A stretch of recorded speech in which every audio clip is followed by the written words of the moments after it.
जय हिंद दोस्तों, स्वागत है आप सभी का आप ही के अपने YouTube चैनल आर्मी वाला पे। और दोस्तों, आज हम जिस टॉपिक पे बात करते हैं वो है आर्मी के मेडिकल की, कि आर्मी के मेडिकल में क्या क्या टेस्ट होते हैं। तो हम बात करने वाले हैं पहले टेस्ट की, जिसका नाम है सीना टेस्ट या छाती टेस्ट। तो इसमें होता क्या है दोस्तों, अभ्यर्थी की छाती व सीना कम से कम 5 सेंटीमीटर फूलना चाहिए। यानी कि जो अभ्यर्थी की छाती है वो कम से कम क्या फूलनी चाहिए, 5 सेंटीमीटर फूलने की क्षमता होनी चाहिए। तभी आप छाती का जो टेस्ट है वो क्लियर कर पाओगे। और दोस्तों, जितना श्वास आप अंदर लोगे उतना ही छाती आपकी क्या होगी, फूलेगी। तो पहला टेस्ट आपके सामने है और वो है आपका छाती टेस्ट। ठीक है दोस्तों, तो इसमें आपको डरना नहीं है।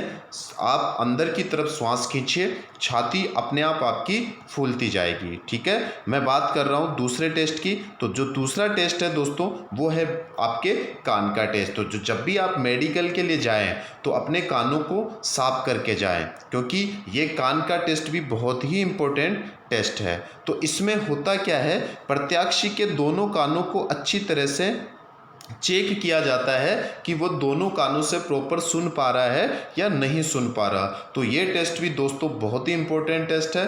तो जब भी आप कभी भी मेडिकल के लिए जाते हो कैंपस में, आर्मी कैंपस में, तो प्लीज़ अपने कानों को क्या करके जाएं, साफ करवा के जाएं या साफ करके जाएं। ठीक है, उसके बाद में हम बात करने वाले हैं दोस्तों दूसरे जो टेस्ट की, वो है आँखों का मेडिकल टेस्ट। ये भी बहुत ही इंपॉर्टेंट टेस्ट है दोस्तों।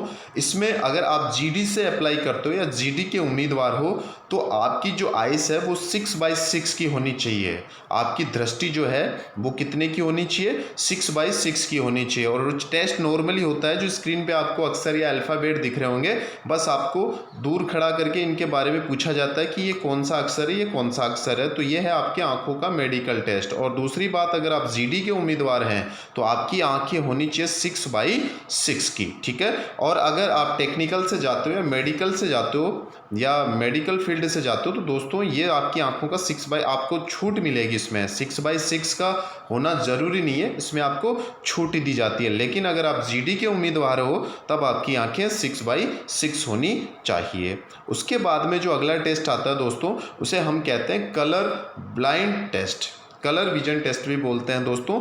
इस प्रकार की स्क्रीन आपको दिखाई जाती है और आपसे पूछा जाता है कि इन डॉट के अंदर क्या चीज़ है, कौन सा अल्फ़ाबेट है या कौन सा अक्षर है। जैसे मैं आपको दिखा पा रहा हूँ कि इसमें इस वाले में अगर आप बात करें 7 है, इस वाले में बात करें 13 है, इस वाले में बात करें 16 है, इस वाले में बात करें 8 है, इस वाले में बात करें 12 है, इस वाले में बात करें 9 है। तो ये कलर ब्लाइंड टेस्ट भी आपके लिए बहुत इंपॉर्टेंट है। अगर कलर ब्लाइंड टेस्ट में आप सक्सेस नहीं होते हो तो आप आर्मी ज्वाइन नहीं कर पाओगे। तो यहाँ मैंने आपको लिखा भी है कि आर्मी में ज्वाइन होने के लिए कलर ब्लाइंड होना अनिवार्य है। ठीक है, आपको ऐसे इन डॉट डॉट के अंदर जो छिपी हुई आकृति है उनको ढूंढना है। ठीक है, अगर आप नहीं ढूंढ पाते हो तो आप कलर ब्लाइंड टेस्ट में फेल हो जाओगे। ठीक है, बढ़ते हैं आगे। ये दूसरा जो टेस्ट है दोस्तों आपका, वो नोक-नी मेडिकल टेस्ट है।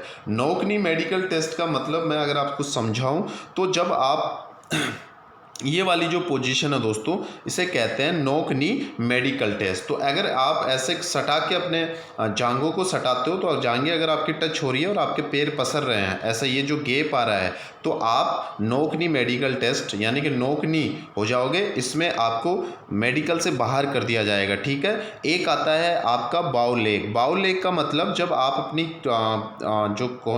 ये पैरों को जैसे यहाँ पे आपने टच कर रखा है, ठीक है, तो ऐसे अगर आप एडी टच करवाते हैं और ये गैप जो आपका है बीच का, ये वाला गैप अगर ज़्यादा रहता है तो भी आप ये टेस्ट क्वालिफाई नहीं कर पाओगे। तो अगर नॉर्मल कंडीशन में आप खड़े रहो तो आपकी ये कंडीशन होनी चाहिए और जो ये गैप है ये भी आपका क्या होना चाहिए, नॉर्मल होना चाहिए। तो नोक नी मेडिकल टेस्ट में आपको इस चीज़ का स्पेशल ध्यान देना है। तो आर्मी में ज्वाइन होने वाले उम्मीदवार को नोक नी, बाउ leg, flat foot. Flat foot का मतलब आपका जो पैर का तला है, अगर वो आप इस समतल जगह पर रखते हो तो इसमें बीच में गैप भी होना चाहिए। इस चीज़ का भी आपको स्पेशल ध्यान रखना है। ठीक है, उसके बाद में अगर मैं बात करूं कुछ और चीज़ों का ध्यान रखना है जब आप मेडिकल देने जाते हो।